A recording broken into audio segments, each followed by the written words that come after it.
Qu'est-ce que vous faites à Ningbo? Nous avons une usine, nous sommes équipementiers pour l'agriculture, pour les tracteurs agricoles. Donc on fournit des grandes sociétés qui fabriquent des tracteurs pour le marché chinois. Quels sont les avantages de faire fabriquer vos tracteurs en Chine plutôt qu'en France? Alors au début, il y a une réduction évidente de coûts sur la matière, mais il n'y a pas que la part matière, il y a la part des heures de travail. Ça veut dire que le coût d'un salaire en France et en Chine est complètement différent. Le nombre d'heures est différent, on est à 35 heures en France, ici on est plus aux alentours de 45 heures. Et la flexibilité, le chinois n'est pas fainéant. Le chinois, le dimanche, s'il doit travailler, il travaille et il sera même content de travailler. Mais ce que je veux dire, c'est que s'il y a des besoins, en France, le vendredi après-midi à midi, tout le monde est parti. En Chine, j'ai un problème, j'ai un retard avec un fournisseur ou une commande nouvelle, j'ai un soutien derrière moi. Mais apparemment, le fait de venir en Chine et installer son propre entreprise en Chine, ça peut inquiéter des Français qui finalement en fait n'ont pas assez de confiance sur la gestion de la mairie, sur des règlements. Donc comment est-ce que vous, à titre personnel, comment s'est passé votre parcours professionnel en Chine?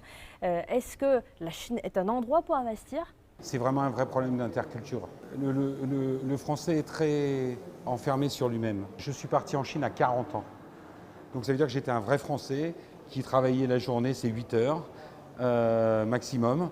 Le samedi, j'allais faire le marché, j'allais manger au restaurant et le dimanche, j'étais avec mes enfants ou mon fils. Et pendant 40 ans, j'ai fait ça. Et en fait, je croyais que c'était ça la vie. Et en fait, le fait de, par un concours de circonstances, changer complètement de vie m'a ouvert complètement l'esprit et m'a fait rencontrer le peuple chinois déjà, qui m'a aidé comme jamais j'ai été aidé en France. J'ai eu des interactions, des dialogues avec des fournisseurs qui ne m'avaient jamais vu, qui ne savaient même pas qui j'étais. J'ai démarré avec peu d'argent aussi, vraiment. C'est des fournisseurs qui, juste par confiance, m'ont donné, m'ont aidé, m'ont livré des pièces alors que je pouvais les payer que après avoir livré mon client en France. Et il y a une confiance réciproque incroyable, incroyable. Je n'ai jamais vécu ça en France personnellement.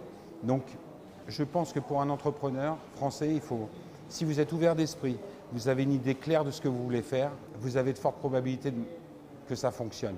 C'est juste la peur, je pense, le problème des médias français ou européens ou mondiaux. Il y a l'image de la Chine extérieure et moi, quand je reviens en France, les sujets de conversation sont très très compliqués. La réalité de ce que je vis et ce qu'eux ils pensent, c'est vraiment différent. Et du coup, vous savez ce que j'ai fait il y a 4 ans? J'ai dit écoutez, on arrête de parler de la Chine. S'il vous plaît, on arrête. Parce que vous êtes mes amis, j'ai pas envie qu'on... Alors vous savez ce que vous allez faire? Ton fils, l'année prochaine en stage, il va venir chez moi. Et depuis 5 ans, je reçois un stagiaire. Et en fait, maintenant, depuis 5 ans, j'ai le retour. Les enfants repartent. Ils trouvent que c'est merveilleux, que c'est hyper enrichissant. Ils veulent se mettre au chinois, ils veulent se mettre à l'anglais. Ils expliquent à leurs parents la vérité. Et du coup, c'est les parents maintenant qui viennent. C'est les parents qui veulent découvrir ce que leurs enfants ont découvert. Vous voyez ce que je veux dire? C'est les enfants qui donnent la vérité. Et j'ai trouvé ça génial. On a eu des expériences extraordinaires.